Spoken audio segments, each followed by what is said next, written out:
Саламатсыздар балдар. Бүгүнкү турган темабыз трапециянын аянты. Биз трапецияны жакшы түшүнөбүз, трапецияны үйрөнгөнбүз. Тим трапециянын эрежесин кантип айтчубуз? Эки жагы гана параллель болгон томпок төртбурчтук трапеция деп атап айтканбыз. Трапециянын түрлөрү да бар. Трапециянын тик бурч трапеция болот, тең каптал трапеция болот, түрү жак трапеция болот. Демек, биз анда төмөнгөдөй кылып түшүрөбүз. Түрү жак трапеция дейт. Мында карамды жак каптал жактар бири бирине барабар эмес экен. Бул чоң негизи, бул кичинекей негизи, бул деги экен бийиктик экен, аш бийиктик экен. Бул көк су менен сызылган D1 диагоналы, бул D2 диагонал экен. Альфа бурчу берилген, бета бурчу берилген. Эгер мындай бурчтар берип калса, биз аянттын эси барабар 2ден 1, D1 көбөйтүлгөн D2 синус альфа же болбосо D1 көбөйтүлгөн D2 бөлүнгөн 2 синус бета менен таба алабыз.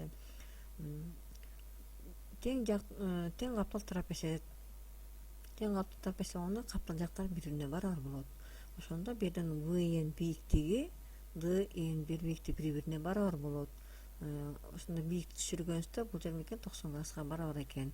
Биз эми жазып алабыз, таап алабыз, эмне кылабыз? Аянтын тапканда ошо AD негизи менен VS негизин кошуп, экиге бөлүп, бийиктигине көбөйткөнгө барабар болот мынакей. Мына аянттын формуласын таап алдык. Силер буга чейин үйрөнгөнсүңөр, орто сызыгын тапкан үйрөнгөнсүңөр. Ошондо эмне каптал жактарынын тең ортолорун туташтыруучу кесимди трапециянын орто сызыгы деп атап айтканбыз. Мынакей KL бул орто сызык экен, KL орто сызык экен. Же болбосо М деп белгилеп койсок болот экен. Всыны А деп, АДны В деп белгилеп койдук да.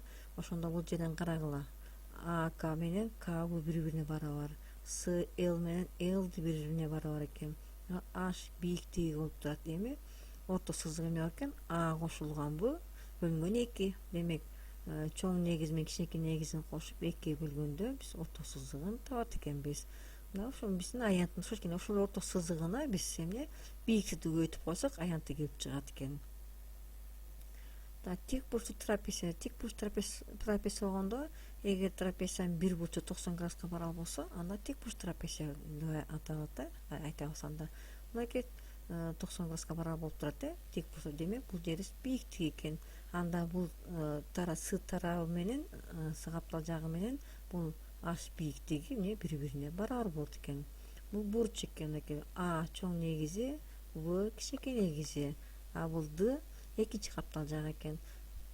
Биз тик бурчтуу трапецияны деле чоң негиз менен кичинекей негизин кошуп 2 бөлүп, бийиктигине көбөйтүп коебуз. Ошондо биздин аянты келип чыгат. Тик бурч трапецияда дагы орто сызык, мынакей EF орто сызыгы. AE менен EF барабар, SF менен FT барабар. Демек, EF орто сызыгы. Ошондо AD менен VSны кошуп 2 бөлгөндө орто сызык келип чыгат. Ошол орто сызыгына бийиктикти көбөйтүп койсок, аянты келип чыгат экен. Эми биз көнүгүштөйбүз, төмөнкүдө көнүгүштөйбүз. Китепти ачабыз, китептин бетинде бар, номер 1 дейт. Номер 1 анда негиздери 15 см жана 19 см, ал эми бийиктиги 18 см болгон трапециянын аянтын тапкыла дейт. Бизге уже чоң негиз кичинекейси берилген, мынакей. Аны биз кичинекей негиз дейли, 15 см, В чоң негиз болсун, 19 см. Бийиктиги бериптир. Биз анда ойлонбой этпейли, дароо таап алабыз. Мынакей азыр эле формула айтпадыкпы? 2 негизин кошуп 2 бөлүп, бийиктигин көбөйтүп коебуз деп. Мына эми 15ке 19-ту кошуп 2 бөлүп, 18ге көбөйтүп коебуз. 15 менен 19-ту кошуп, 18 менен 2-ни кыскартсак берет 9 кат, көбөйтсөк 306 см квадрат келип чыкты. Мына аянтын таап алдык. Экинчи көнүгүүбүз. Трапеция негиздери 3,5 десиметр жана 2,9 десиметр. Ал эми аянты 2,56 десиметр квадрат. Трапециянын бийиктигин тапкыла дейт. Эми бизде азыр кичинекей негиз менен чоң негизи берилген. Азыр мында биз Вны кичинекей негиз деп атабыз, Аны чоң негиз деп атабыз. Анан аянты берилиптир. Биз анда уже үч бурч трапециянын аянтын билебиз да. Трапециянын аянтын формуласын билебиз да. Ошо формуланы жасабыз дагы. Мынакей барабар ушунда биз H таап алабыз. 2 барабардын сол жагына өткөндө 2s болуп көбөйтүлүп калат.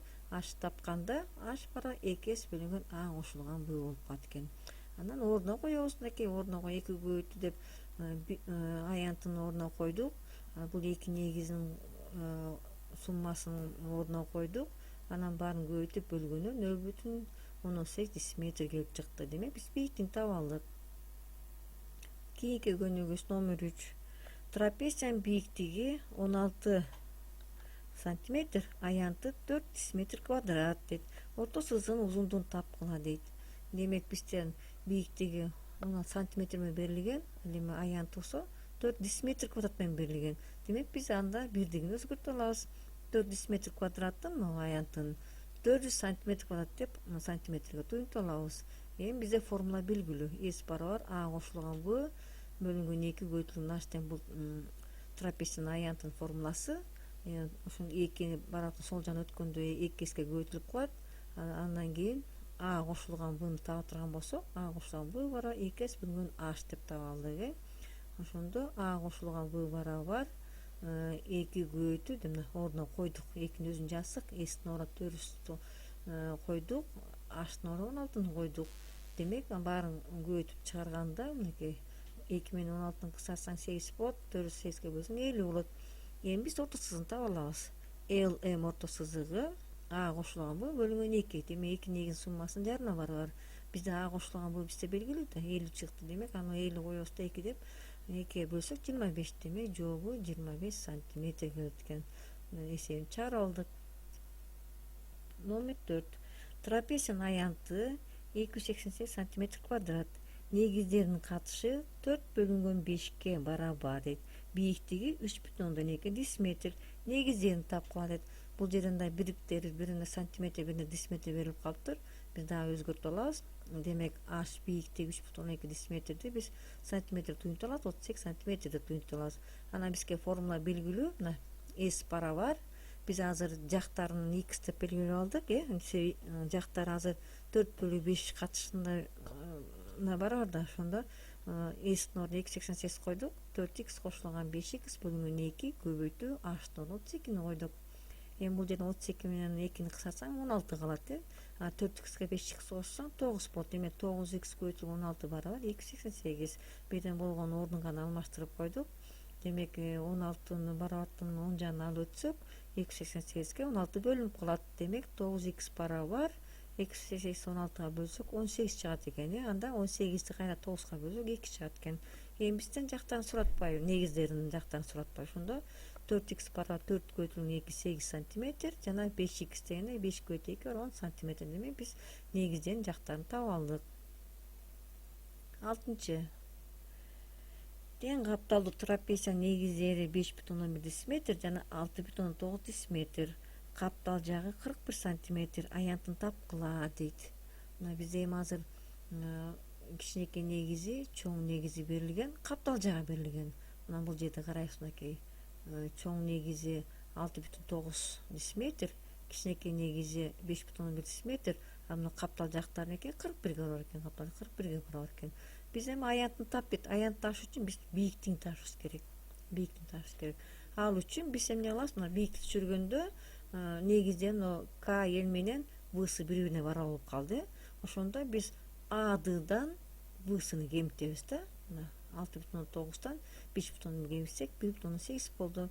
Эми аны биз 2-ге бөлсөк 0,9 чыкты. Демек АК 0,9, N'ды 0,9 болот экен. Биз эми анда Пифагордун теоремасын чыгара алабыз. Мынакей АКБ тик бурчтуу үч бурчтук болуп калды. Бир бурчу 90 градуска барабар болот. АБ гипотенуза, КБ менен АК катеттер болуп калды. Эми бизге белгилүү АБ гипотенуза 41-ге барабар, АК 0,9-га барабар. Анда биз ВК H бийиктигин таба алабыз. Демек 41-дин квадраты кечиресиз, 41,4 десиметр туюнтпадык беле. 44,1 квадраты минус 0,9-дун квадраты. Демек баарын даражага көтөрүп кемитип чыгарганда 16 чыкты. 16-тан 4 чыгат. Демек биз бийиктигин таба алдык.